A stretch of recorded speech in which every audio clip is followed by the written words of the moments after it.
Hey everyone, and welcome to the Youch Films podcast, the show where we sit and talk with cult fan favorite animation and movie guests. Hi, hope you're doing as well as I am here in cold Canada. Oh yeah, we are all. I think all of us here, the three of us here, are all doing relatively well tonight. How are you guys doing today? Oh, very, very well. Thanks a lot. It's great to be talking with. Who am I talking with? Is this Ezra? Yeah, it's Ezra. Yes. Oh, good. Oh no, because I was getting confused for a second, but it's really really nice to talk to you in person. And thank you very much for asking me to do this. I think this is great. Oh yeah, thank you for joining us. And then Tiki Dragon, how are you guys doing? We're doing fine. You might want to give us more formal introductions and just like, hey, I our know. names. I know. So yeah, everyone, as everyone already knows, we have the very talented Susan Romas with. I'm sorry. We have the very talented Susan Roman with us. We have the honor of chatting with her. She's an on-screen and voiceover artist. We also have Tiki and Blue Dragon 5 here joining us. They'll all be hosting alongside myself. How you doing, folks? Hello. All right.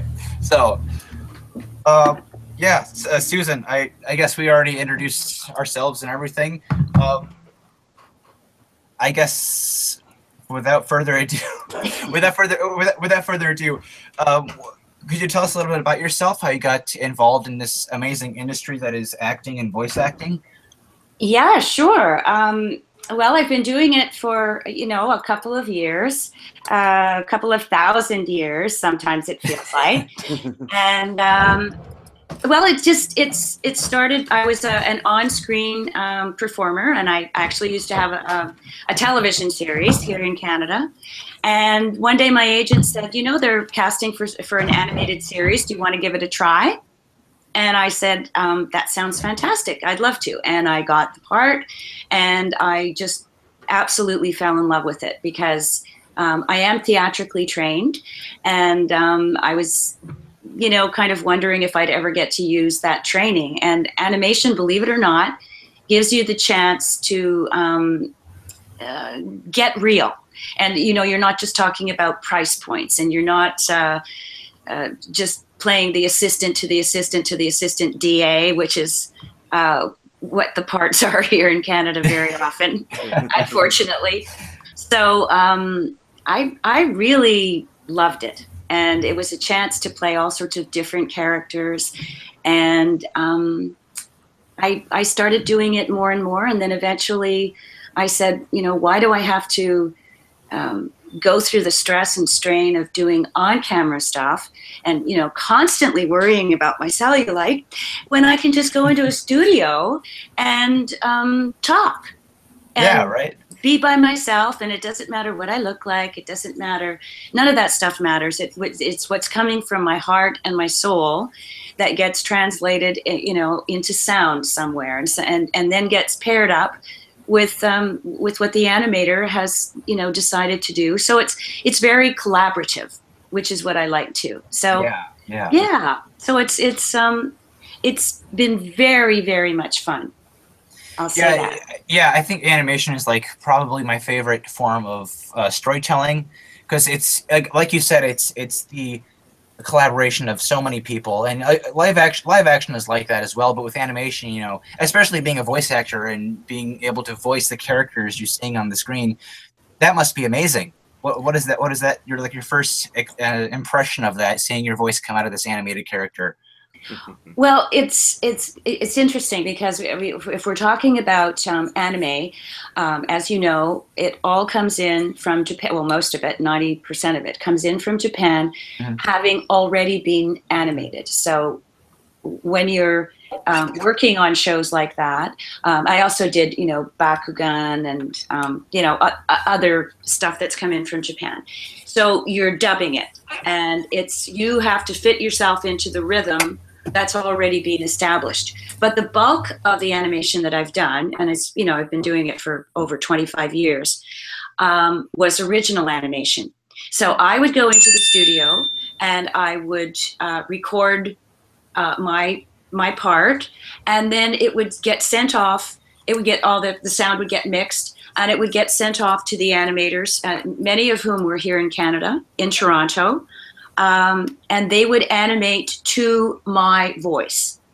So that is really, really collaborative, because if my voice cracks a little bit on a certain word, the animator can then make my eyebrow go up, or make a piece of hair go fluffing in the wind if I've done something that, you know, requires some sort of a physical movement. So it becomes very, very intertwined. And I get to go at my own, when I'm recording, I get to record at my own pace. I say the lines the way I want to say them, with the kind of feeling and emotion. And if I want to throw the line away, I throw it, which means that I'm not going to, you know, take too long on certain lines that don't need a lot of emphasis. Whereas when you're doing animation that's already been drawn, you are completely bound to what you see on the screen. So if I would like to read the line, hey, I think you are really gorgeous, but the character is going, hey, I think you're really gorgeous, I can't say it the way I want to. I'm going to have to fit in with those mouth movements. So you see what I'm saying? It's actually, nobody realizes this. I mean, so few people realize. But dubbing an already done project is 1,000 times harder than to do an original project. I bet. Oh yeah, and you know, the skill that you have to learn, you know, to match those mouth movements. I mean, what do you end up concentrating on more? The mouth movement, you know, syncing all that up, or do you concentrate on, you know, the character that you're doing, the lines that you're reading? So you really have 18 different parts of your brain that are all supposed to be in sync at the same time, which is exactly what in sync means. I just got distracted because my phone made some noise, so I'm just going to turn the darn thing off. Okay. Yes, that's always a big no-no, going into a studio and having your phone on, and oh, they just love when that happens. Oh, yes, you become Miss Popular. So yeah, so that's about the size of it.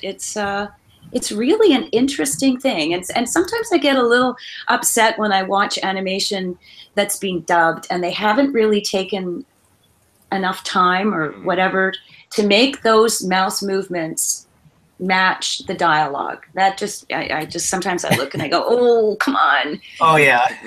Do you understand what I'm saying? Do you ever notice that? Yeah. Yeah, I think a great thing about anime and like dubbing anime is you don't have all those really complex, you know, mouth movements and everything. It's usually just, you know, a few select ones. So it's not like you have to match all the O's and E's and everything all up together. That must be nice, at least. Well, the thing is, when we were doing Sailor Moon, a lot of the mouth movements, instead of, if we were having to say the word O, we have a lot of, in North America, in the English language, we have a lot of round mouth sounds, you know, wow. Oh, you know, it's a big, wide open, and very often the mouth movements were not in that shape. So you would have to say the word ow or wow, and the mouth would be going side to side in a slit. And that's not easy, and because it just looks silly. You're going wow, and the character should be going ee. So because of the way the mouth is drawn. So, you know, that always got really interesting. But you have to work around these things. And when we were doing this, the whole thing was to make those mouth movements sync up as brilliantly as possible. And so sometimes we had to actually change the dialogue because it just didn't match what we were seeing on the screen. Oh, all right. Okay. So then what was the experience like in studio? Were you working with the other voice actors side by side, or was it usually just you know, solo? All the time it was solo. I rarely worked with anybody else, and I would sometimes go in and I would record 5 or 6 shows in, you know, a morning. And so I would only see different. This always kills me when people say, "Oh, remember, when this scene in show number 42," and I that day I would have recorded show 39, 42, 47, 48, and I wouldn't have seen the whole show. They would only bring up the parts that I was in, so I wouldn't have a clue what was going on. And I say, what's happening here? And they, you watch the scene and you get a little bit of a rundown, and they say, well, this is, blah, blah, blah. And then you move on to like 3 shows later, because maybe you weren't in, the show that followed. And so I have a very, very sort of hazy understanding of what was actually going on. And it was only later on when I started to actually watch the series in dribs and drabs that I realized, oh man, this is really good. I mean, and it's sequential. It's constantly building on the episode before. And there's a real story arc and very compelling. But we just did not have access to scripts. That would have been because right. Because all the dialogue, of course, is on the screen. It's kind of, we use something called the Rismo band, and it's kind of like karaoke, so that the dialogue would be up on the screen below the action that we were seeing. So you're looking up and down all the time, and then when it's your turn to talk, the band of words goes underneath a bar, and then at the left-hand side of the screen, and that would mean it's time for you to talk. And sometimes you had to talk more slowly, so the words would slow down. And sometimes they would go by, at Mach speed. And so that would mean, oh, I have to talk really, really fast. And then I have to talk really slow. So it was hard, I'll tell you that much. And a lot of people got absolutely freaked out by this dubbing method. And yeah, so I when I the first day I went in to record, I thought, I cannot do this. This is too, because all the different lines are going across the screen at the same time. It's kind of like watching, the flight arrivals at an airport. Like they're all, it's like that, and you're going, where's my flight? And so where's my line? and so I went home that first night, and I thought, oh dear God, I can't do it. But I went back the next day, and after 24 hours of rest and sleep, I finally got the hang of it. So it was good. Oh, awesome! And you explained something which I guess has puzzled me, and I know many, many, many others who are a fan of animation and voice acting and everything. That you have voice actors, and there are so many voice actors and even the creators of TV shows that don't really know the shows they're in, or the shows they've created. Like they're not really aware of everything. Like the fans know more than they do. And you just explained something here where you have these different sections that you're voicing, and they're all cut up and everything. So you don't really know the story that well, and you don't know what's really going to happen until you see it later on. Yeah, exactly. And I now I understand why there are so many people in the voice acting industry, even the television show creating industry over animation, who don't even watch their own shows because they have so much going on. It's so much to handle, and it can be like you have so many shows out there, especially these days, where it's very organized. Like one episode happens, it builds off something that happened in the previous episode, which you mentioned. Right. So yeah, you just cleared the air for me and many others right now. Yeah, oh, Ezra, I can be totally guilty of that, Ezra. Like, remember the question I got into Wally was like about the Hey Arnold Christmas episode, and he's just, I have no idea what you're talking about. You're talking French. They just come in and they just do stuff. That's funny. So I'm scrolling through all your credits here and animation and everything. It's wow, it's just mind blowing how many things you've been in. Well,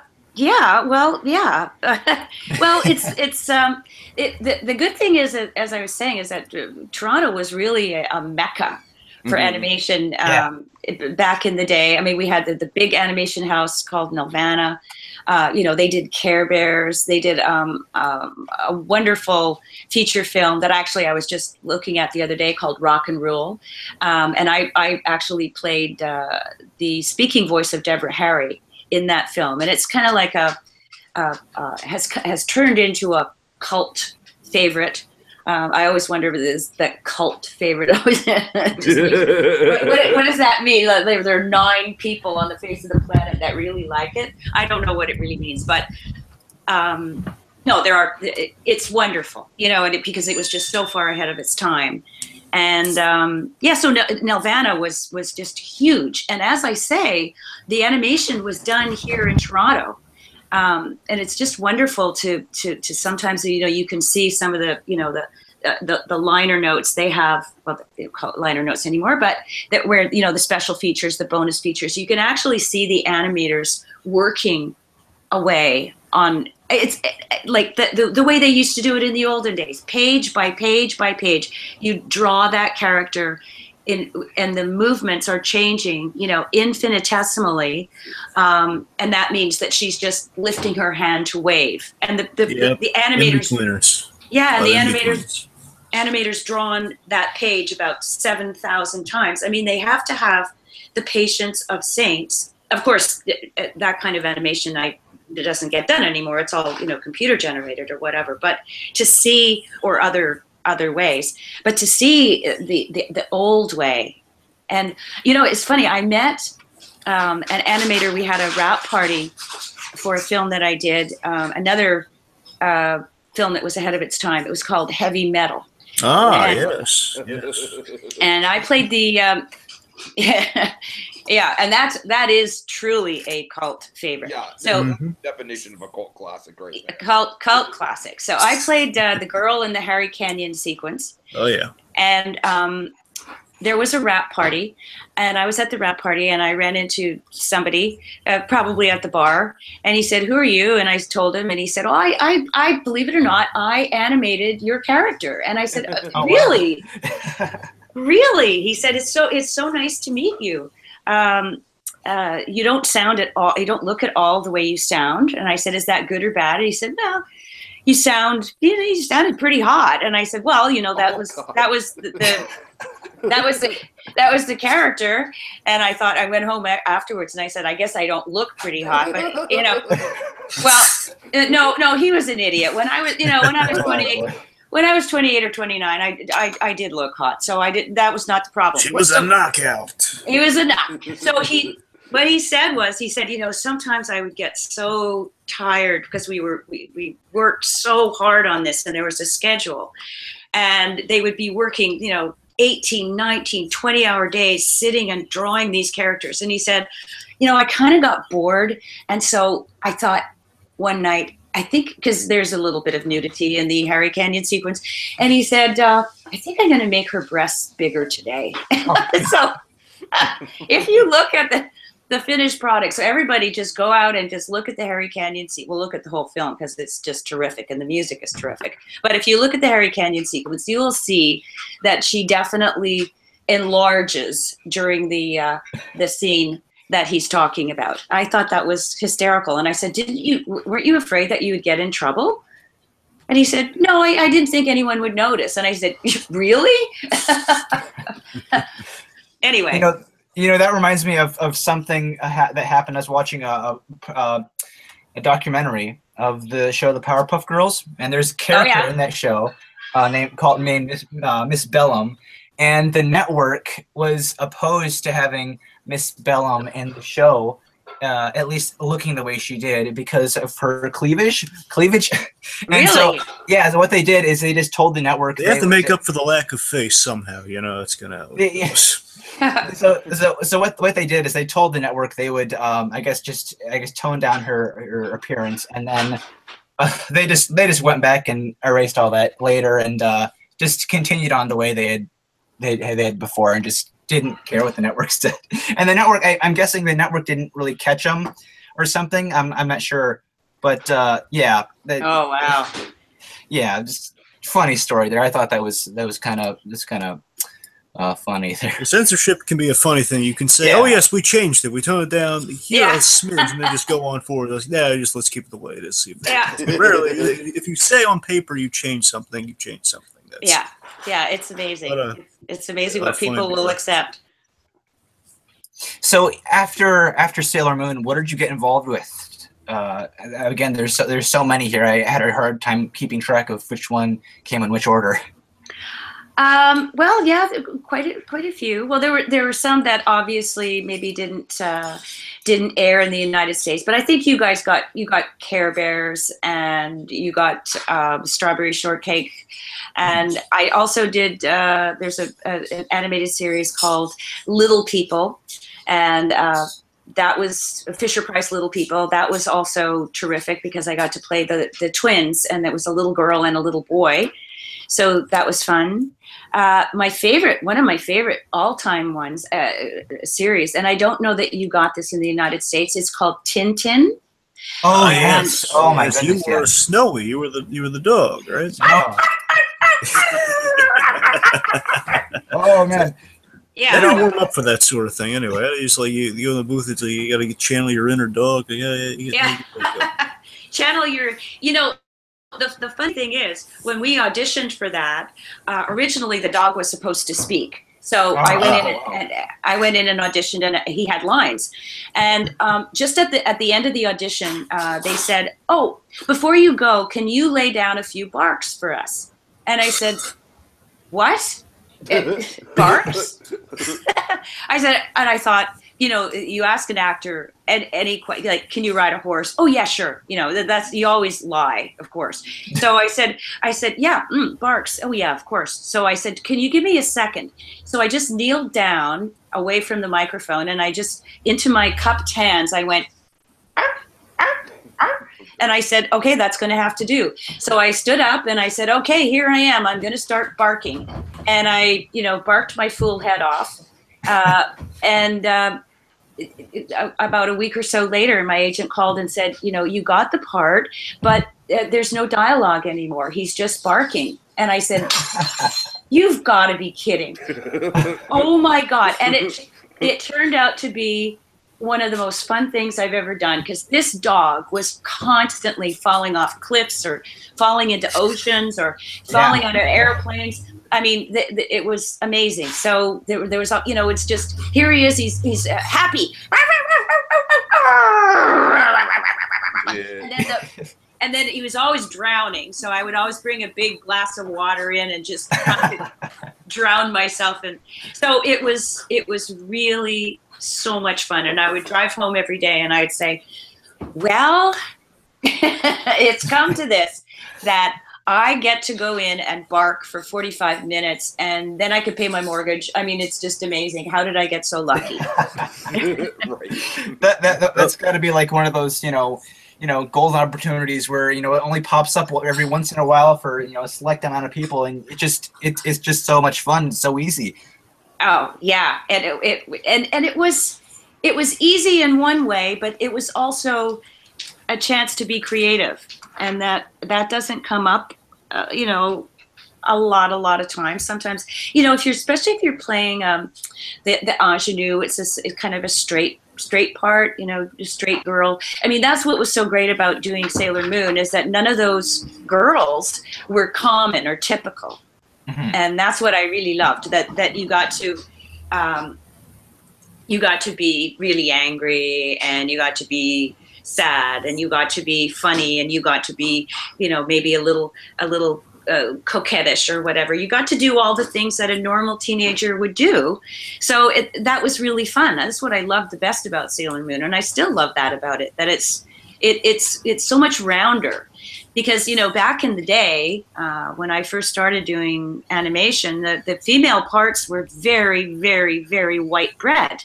Oh yeah, and yeah, and so the really juicy stuff didn't come up all that often.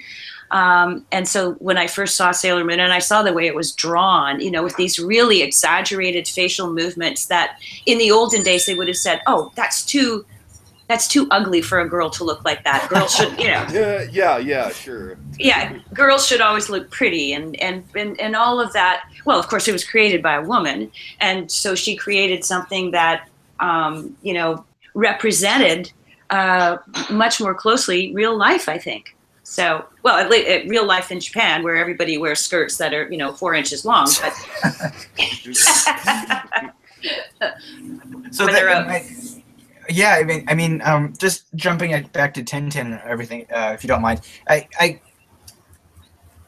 really got into Tintin after watching the movie, and I've always had this big Tintin poster. It's written in, I think, what was it, Italian was the original language the comic was in, or French. That's what it was. Oh yeah. So I've always had this. My dad's loved the comic ever since he was a little boy. Yeah. So yeah, he got me these posters, and then I heard about this movie that was coming out, so I thought, okay, I'll go watch it. I mean, I had the poster hanging in my room for Pete's sake. So that's when my love of Tintin really kicked off, and I went out after the movie and I got like a full season on DVD. And I love it. I love it. I love the mysteries and all the different stories. I think it's great, and the characters are really, really great. Oh, good. Yeah. What was your impression of the movie when they released that? You know, I did not see the movie. Oh, I did not see the movie. Oh, nope. And very well animated. I got to tell you. Yes. It looks very well animated. Oh, I'm sure, and well, of course. I mean, look at, you know, the provenance of that film, and you know what? It was kind of, I kind of was thinking, I don't know that I want anybody else to play Snowy. I don't think I'm going to watch that film. It was kind of like that. I just did a little private boycott. But you broke my heart. I broke somebody's heart. Yes. I'm not sure if they got another voice actor in to play Snowy or if they just used a real dog. I'm guessing it was a real dog sound effect. Yeah. Well, they want to do it the easy way. Yeah. Yeah. Yeah. So yeah. If you ever get the chance, you should definitely check out the movie. I think it was directed by Steven Spielberg, if I'm correct. Absolutely. That's what I meant about the provenance. So it was in good hands. Yeah. For sure. You know, that small detail, Spielberg made it. You know, just that little. Yeah. right. Yeah. So after Tintin and everything, what came after that? What was your goal? Were you just set on doing voice acting after that, or was your mind still open to possibly doing some live action work on the side? Oh no, I haven't done live action now for 25 years. Maybe even more. Oh, okay. And no. I love doing animation, and I also do, radio and television voiceover and announcing. So I do commercials, and I'm just starting to get into taking some courses so I can start to do audiobooks, audiobook narration. Oh wow! And I'm also looking into a wonderful gaming company called Ubisoft that is responsible for some of the most popular and best made video games out there. And they have just opened up an office or a branch here in Toronto.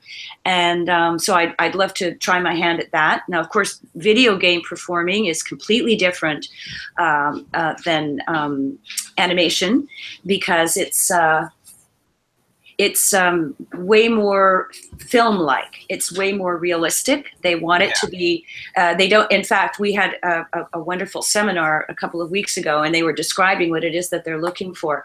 And they said, the farthest thing you can imagine from animation, the energy in animation is just too over the top sometimes, too vibrant. And we just want it to be seriously competitive with motion picture performing. So that's going to be really interesting, so I'd like to try my hand at that. And, there's always something around the corner. So that's what's fun about being a voice performer, because, I don't really sound as if I'm 94, do I? No, you'd never know that I'm 94. So it's kind of like an ageless, profession, because you can get away with, as long as your voice is still happening and it's still you can still use it and control it, then you're fine. You can do whatever it is that you want. So yeah, that's what is another really positive aspect to being a voice actor. Yeah, for sure, for sure. That's you know, it's one of those things where I've seen, you know, people that are, you know, in their 60s and 70s or even maybe like 80s. Like I know he did Hotel Transylvania 2 a while back, and man, he's an old guy. Yeah, oh yeah. Talented, but very, very old. Of course, it's like June Foray. Sorry? He what? June Foray. I'm not. Who's that again? Rocky Squirrel. Yeah. Oh, right. Oh, okay. Right. And also Cindy Lou, who, but yeah, you know, it's just the other. Rocky and Bullwinkle. Yep. Yeah. Oh, yeah. She's great. Oh my God, that voice. It's just, yeah, it's true. But I mean, we all have that in real life, where sometimes, you know, you'll phone somebody and you'll only get the sound of their voice on the phone, and you'll say, oh, well, that person has got to be, you know, what, 35, 40 maybe, and then you see them and you realize that they're much, much, much older. So for some people, their voice literally doesn't age. You know, especially if, you know, people who have higher pitched voices, you know, they're very, very soft and high. Well, and so it's once somebody starts talking, and if the energy is still there, and God willing, the breath is still in your body, there's no way anyone can pinpoint what's going on in terms of, you know, the years that have passed by. Yeah, like there's a one of my favorite all-time voice actors out there. His name is Richard Horvitz, and he's done. Yeah, have you heard of him? I've heard of him, but I'm not very familiar with him. Okay, he's done a bunch of shows, from Invader Zim. He did Skylanders, a bunch of stuff. Anyways, Angry Beavers, of course. Anyways, his voice is way up here, and so it's always been like that. Where you like, he sounds the exact same as he did like back in, you know, the late '90s. It's just it's amazing how it doesn't age, and like he's gotten grayer over the years, of course, as all people do, but his voice has just stayed the same, and it's astounding. Yeah, it's amazing, isn't it? I mean, it's just, well, it's, you know, singers. I mean, look at somebody like Tony Bennett. I mean, look, it's sure. Very true. Very true. It is, and you listen to the control that he still has. I mean, it's because it's an instrument, you know, it's a larynx and a voice box, and there's a muscle memory that goes along with making different sounds. It's your muscles constrict into a certain pattern. So I know that if I wanted to get really high and more like a little kid and more like somebody who's just, I don't know, being stupid or silly or maybe being young, that I'm going to take my my vocal cords and I'm just going to squeeze them ever so slightly. And then if I want to be somebody who is a little more sophisticated, then I'm gonna really open the muscles at the back of my throat so that all this air can pass through, and then the sound deepens. So it's all part of this muscular extravaganza that goes on inside of you, and it's just an amazing thing. And it's the same thing with the singer. I mean, exactly the same thing, and except that I have such admiration for vocalists, because I can control, if I'm nervous, I can control my speaking voice, but I certainly cannot control my singing voice. And so when I see people who are in nerve-wracking situations and they manage to, you know, stay perfectly on key without that telltale, you know, when you start to go sharp and flat, telltale evidence that you're nervous, and yet they manage to keep that under control, I am just in awe. Absolutely in awe. Wow. But so I actually ran into a jingle singer once, a really, really good jingle singer here in Toronto. And I said that to her. I said, I don't know how you do it. And she said, I don't know how you can speak and not let your nervousness show through. I said, speaking is easy. You just open your mouth and you talk. But singing, like it's way harder. And she said, oh, no. I'd much rather sing than talk. So we had this argument about which was easier. Anyway, it's so funny, isn't it? I mean, how we all have such different perceptions of what we do. sometimes they're true, and sometimes they're, I guess, not as true as others. Yeah, I mean, the voice is definitely just an amazing wonder. It's awesome, and you can do so many things with it. You know, of course. Now there was another series you did back in the '90s, I believe. It was tell me how to pronounce this. I've pronounced it Babar for many years, but now Dragon's telling me it's Babar. How do you know how to pronounce that? We always pronounced it Babar. Babar. Okay, that's what I was thinking. Yeah, sorry about that. And Babar, actually, I only did some incidentals on that. That I didn't have a recurring role. So yeah, so there's not very much I can say about Babar. Sorry about that. Oh no, it's fine. I was just like Tintin. It was one of the things that I've been watching for many years. Babar specifically, I've watched when I was younger. I don't really watch it anymore. But sure. I saw that was on your resume, your long list of voices that you've done, and I was like, oh, she was in this thing. But so you don't have any characters you can recall specifically from Babar? Yeah. No. But did you watch Care Bears when you were a kid? I didn't know. I think my sister may have. I think she was a strawberry shortcake person. But the only thing about Care Bears that I remember as a kid was the Phantom of the Opera episode. Oh yeah, that was good. That was really good. That was good. I think I had that one on VHS. And well, there was a really popular show here, but I'm sure you didn't get it in the US. It was called The Raccoons. I guess that just didn't make it across the border. But that was a really fun one. And then as I started getting older, I started to do play more moms. But again, these are cartoons that animated series that I'm sure did not go across the border. So yeah, it's all in all, it's been a blast because there's always something to do. Speaking of playing moms, I got to ask you this, Ms. Roman. It's kind of, if you're conflicting things about this, because I watched like on IMDb and Wikipedia, it says you've been in Beetlejuice the animated series. Yet your name was not credited in the episode. But I got to notice from hearing from the horse's mouth, so to speak. No offense by me. Right. I'm sure you. I believe you played Beetlejuice's mom once, and it was funny. It's funny. Do you recall that at all? I think that I got a credit for that, and I don't know that that's accurate. You see, a lot of times on IMDb, there are, not a lot of times, but every so often you'll look at something and you'll say, now you have to remember, I mean, I was constantly going in and out of different shows. You do little guest things, and like a one-off.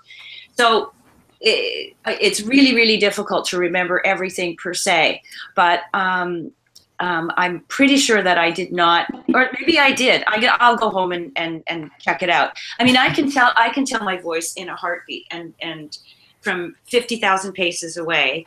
And sometimes I think, what are they thinking? Because I'll hear somebody that I've been given a credit for somebody who just absolutely does not sound like me whatsoever.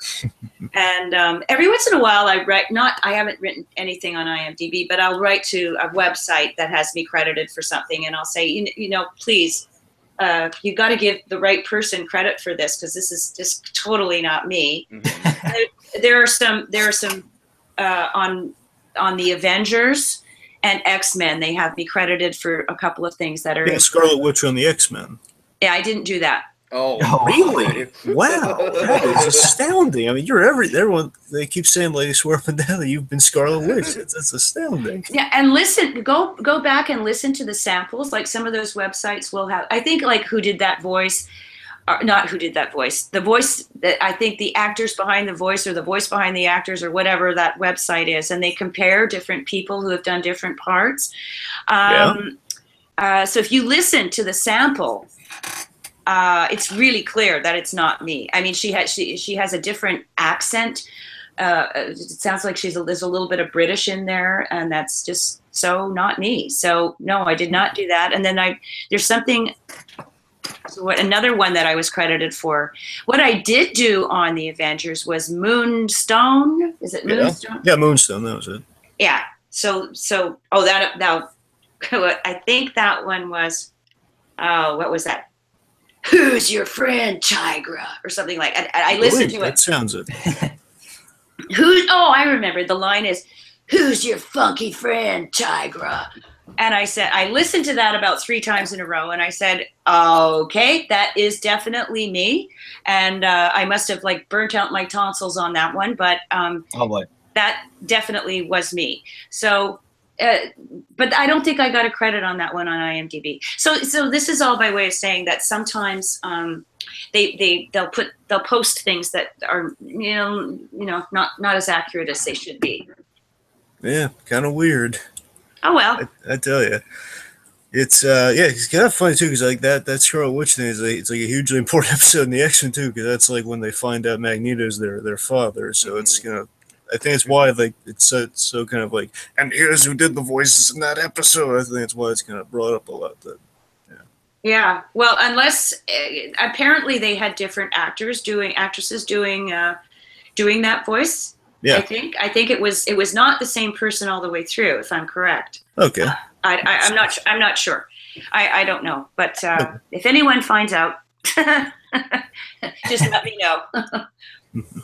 Well, let me ask you this: have you ever had to do something called Walla? Again, kind of the background chatter in animation. I've heard it called. Andrea Romano once called it Walla. It's just kind of like when a character walks into a scene, you hear like people say, "Oh my God, who's that?" Like you just like kind of random dialogue in the background. You ever have to do that? Well, I've been lucky enough that I haven't had to do that because that's a bit of a thankless job. Let's be frank, because you're not really, you're not really stretching yourself to just go in and say, "Hey, did you see the balloon? Oh my God!" Whatever.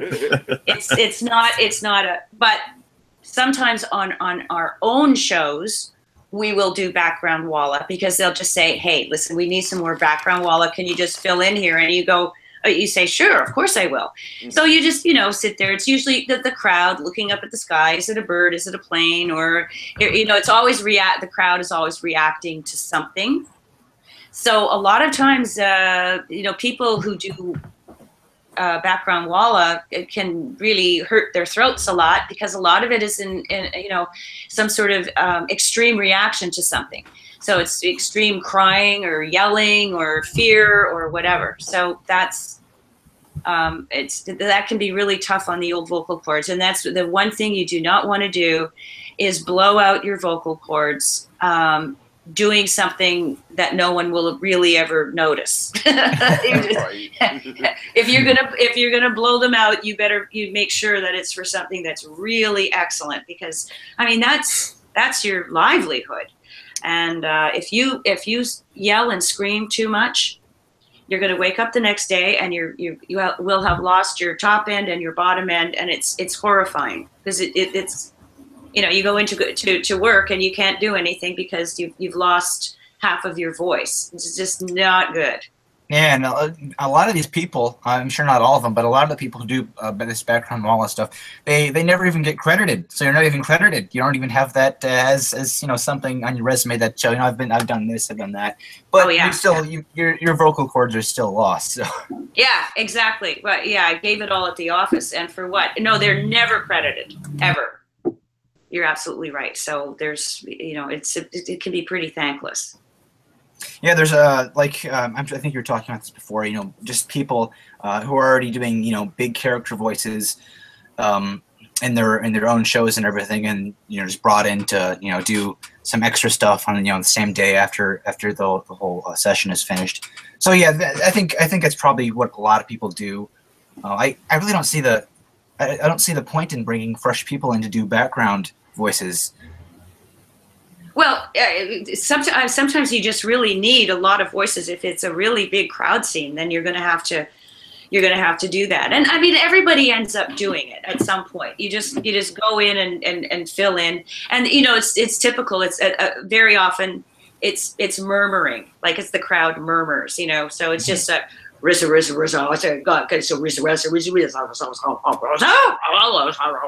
and it's fun. You're all in the same room. It's all all your buds are there, and you're having a great old time, and and you're earning some money. Listen, there's nothing wrong with that.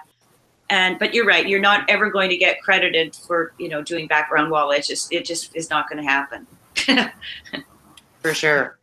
Well, did Tiki or Dragon, do you guys have any other questions about the 90s shows? Certainly.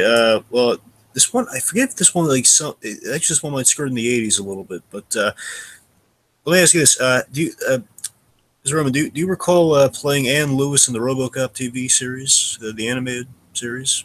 I absolutely do, and I think that was a terrific series and a terrific part. And I don't know, certain things just didn't catch on, and sometimes I wonder. I think, wow, it was kind of funky. It was kind of a neat little series. It came out in an era when everything was getting turned into a cartoon, so I could see where it would get lost in the shuffle just based on that. Right. You got a point there. You have a point. And it was funny. It was funny. Mm-hmm. It had some really humorous moments. No, I'm actually putting together an animation reel at the moment. So I was just watching quite a few episodes as recently as last week. I was also watching. Sorry, I was also watching. Go on. I was also watching another series that, again, didn't really strike anyone's fancy, called Cadillacs and Dinosaurs. And that sounds awesome. It was pretty fun. And again, I'm looking at it and I'm going, geez, this never went anywhere. I wonder why not. But sometimes you just can't tell. You do these shows and you think, oh, this. I'm sure this is going to be great, and then nothing happens. So I think we only did 13 of that. So, and also I think RoboCop was only 13. Come to think of it, yeah, I can't remember. Well, that's the one I meant. Yeah, no, RoboCop was like one season, kind of like a 13 episode order. Yeah, exactly. And I also did one called Hammerman. Oh yeah. Oh yeah. Yeah. Hammerman? Hammerman. Yeah, it was. Yeah, I think I was his girlfriend. Yeah. I think that was only 13 as well.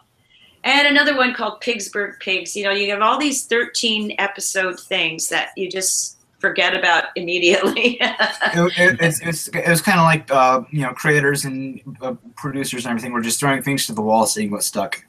Yeah. No, that's pretty well. Yeah, that's pretty well it. And you never know what's going to stick. Exactly. You just have no clue. And sometimes the silliest little thing just catches on and you go, oh my. And so all of us are, every time we get booked to do an animated series, we're thinking, is this going to be the one? Is this going to be the one that really, really catches the public's attention? And you can never predict, so you don't even bother. You don't even think about it. If you think about it, you are just dead in the water. So you just say to yourself, you just go home when it's over and say, okay, well, that was fun. What are we going to do next? And that's how we all felt about Sailor Moon, to get back to that. And then to find out that it was successful was just so surprising. Oh, wow. Really? Oh, really? Oh, my God. So was it wow. So you just, but Sailor Moon was guaranteed to be successful because it had a track record. It had proven itself in Japan. Yeah. Enormously successful. So, there was a very good chance that it would work here. And it did, for sure. Yeah, I have. How much did you know about? Oh, Dragon. I'm sorry. No, please go on. Okay, yeah, I have vivid memories of that time period when Japanese animation was just starting to catch on in a mainstream way in America. And of course, I was the Dragon Ball Z kid and my sister was the Sailor Moon kid. Yeah, that was the pairing, and I think they were on right after each other, right? Yeah, I remember that. Yeah. But one of the things I remember about Sailor Moon though is just that I used to kind of course, me as the adolescent little 10-year-old was like, oh, that's a girl show, and my sister's like, no, but it's really cool. All these girls have really cool personalities. And then I remember watching it with my sister in my teenage years and actually getting kind of into it because I was like, yeah, you're right. These characters are a lot of fun. Yeah, exactly. Well, we meet a lot of people when we go out to certain conventions, and the guys always say, Yeah, well, I started watching it because of my sister, and at first, you know, I said, "Oh well, I don't know about this," and then I would say, "Look, what is wrong with a show that has people with legs this long? I mean, come on! I mean, for heaven's sake!" So, a lot of guys said too that they would. Initially, they would get really teased at school if they mentioned that they watched Sailor Moon, and then all of a sudden, it became cool to watch Sailor Moon, even if you were a guy. So, it's and now in today's culture, of course, I think it's like totally like a mainstream. Like you're weird if you don't like Sailor Moon in some way. Yeah. No, it's totally gone mainstream for sure. Yeah. But in those days, it was kind of hard for those guys, you know, who would say, "Well, I like watching girls, superheroes. What's wrong with that?" Yeah. And then just jumping back to something you mentioned before, with just going in, doing things, and not knowing what's going to stick. I think especially just so much like with today, like this goes without saying, but with today's like social media and just all that the internet and everything, things like just tiny little things can just be blasted into like these huge fan bases, and it's like it's crazy how this. I mean, look at like the bronies, for example. Yeah, exactly.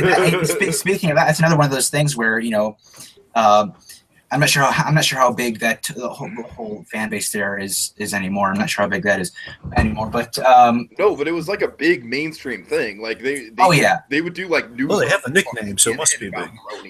Yeah, exactly. That's another one of those things where I feel it's kind of like Sailor Moon, where it's not cool if you like this girl show, even though it's not all for girls. I mean, there's a ton of action in that show, and both of them.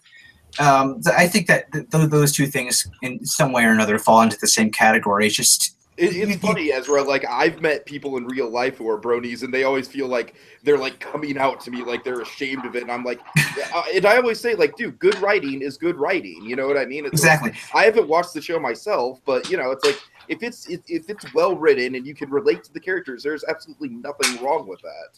And you'd think people would know that by now, right? Where I remember watching Hamtaro as a kid.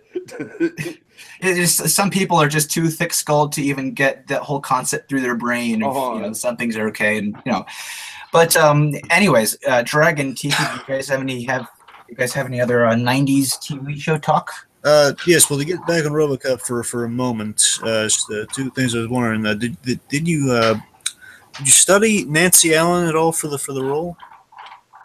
Did I study her? Yeah, just kind of get kind of the kind of Lewisisms down. No, absolutely not. I just wanted to do it my own way. Absolutely not. That's great. That's great. That's cool. No, as the idea, and we were told that too, like make it your own, because this is a different medium and a different project and a different year and all that kind of stuff. So no, that was just me, and I think they might have cast me because they thought that I sort of sounded like her, but I don't think so. I don't think I sound like her, and I don't think that so I take that back. I think it was just a project in and of itself, that it wasn't trying to sort of copycat anything. Yeah. Reference it. Yeah. Okay. Yeah. I noticed a lot of Canadian talent on RoboCop. Did you know any of the other voice actors? I think you may have bumped into him in some of the projects, like Len Carlson, Rex Hagan, Dan Hennessy. Ring any bells? Yeah, sure. They're all friends of mine, and or were, in the case of Len, God rest his soul, one of the nicest men on the planet. Those are all Toronto actors, and that was actually recorded here in Toronto. So that's why all those names are Canadian. I don't think there was an American actor in that series. So all those people are terrific. We have a really solid talent base here in Canada. And I think it's proven. A lot of times people are astonished to find out that a cast is entirely or mostly Canadian. And of course, we have to change or be very, very aware of our pronunciations. And so very, very often a scene will have to be completely redone if we've done the dreaded OU sound. So instead, we have a really tight OU sound. So we would say about, as opposed to about. So those little things. So what I used to do when I first started was that when the word about came up in a script, I would cross it out and I would write ABAWT. Nice. So that my brain would see a bot, and then the real part of my brain would say, no, it's about, and then they would just sort of mix and match in the middle, and it would come out about. So we used to just stand there and we go, out, about, green card, because we, of course, we're not whatever. So stuff would get sent back if it had any of those OU sounds, or if we said, like we have a different way of saying dollar. It's a very tight sound, dollar. It has to be dollar, and process instead of process, and all those little things have got to be checked, because so for some reason that was really, really important. So that the pronunciation sometimes became more important than the quality of the scene, which used to drive me crazy. So I made a really strong effort to never use any Canadian pronunciations when I was working, because if I had to redo a scene that just because I had said about, good day in the Ottawa Valley, it's about 40 degrees out here, and would you like to go outside? It's a very tight thing, and it just doesn't work across, unless that's the character, of course. Pardon me. So you know what? I'm going to have to plead that I'm starting to get a little lightheaded from hunger. So if you don't mind, I'm really enjoying talking with you. But if you don't mind, I would seriously like to get a little bit of food happening here. Because I haven't, I have sometimes a little issues with low blood sugar, and yes. I think that's starting to happen around about now. So if you would excuse me, that would be. Oh yeah, did you were you planning on leaving altogether, or did you want to? Yes, I think I should. I think I should just go and make myself some food for dinner. Okay. All right. If that's. Okay, I hope so.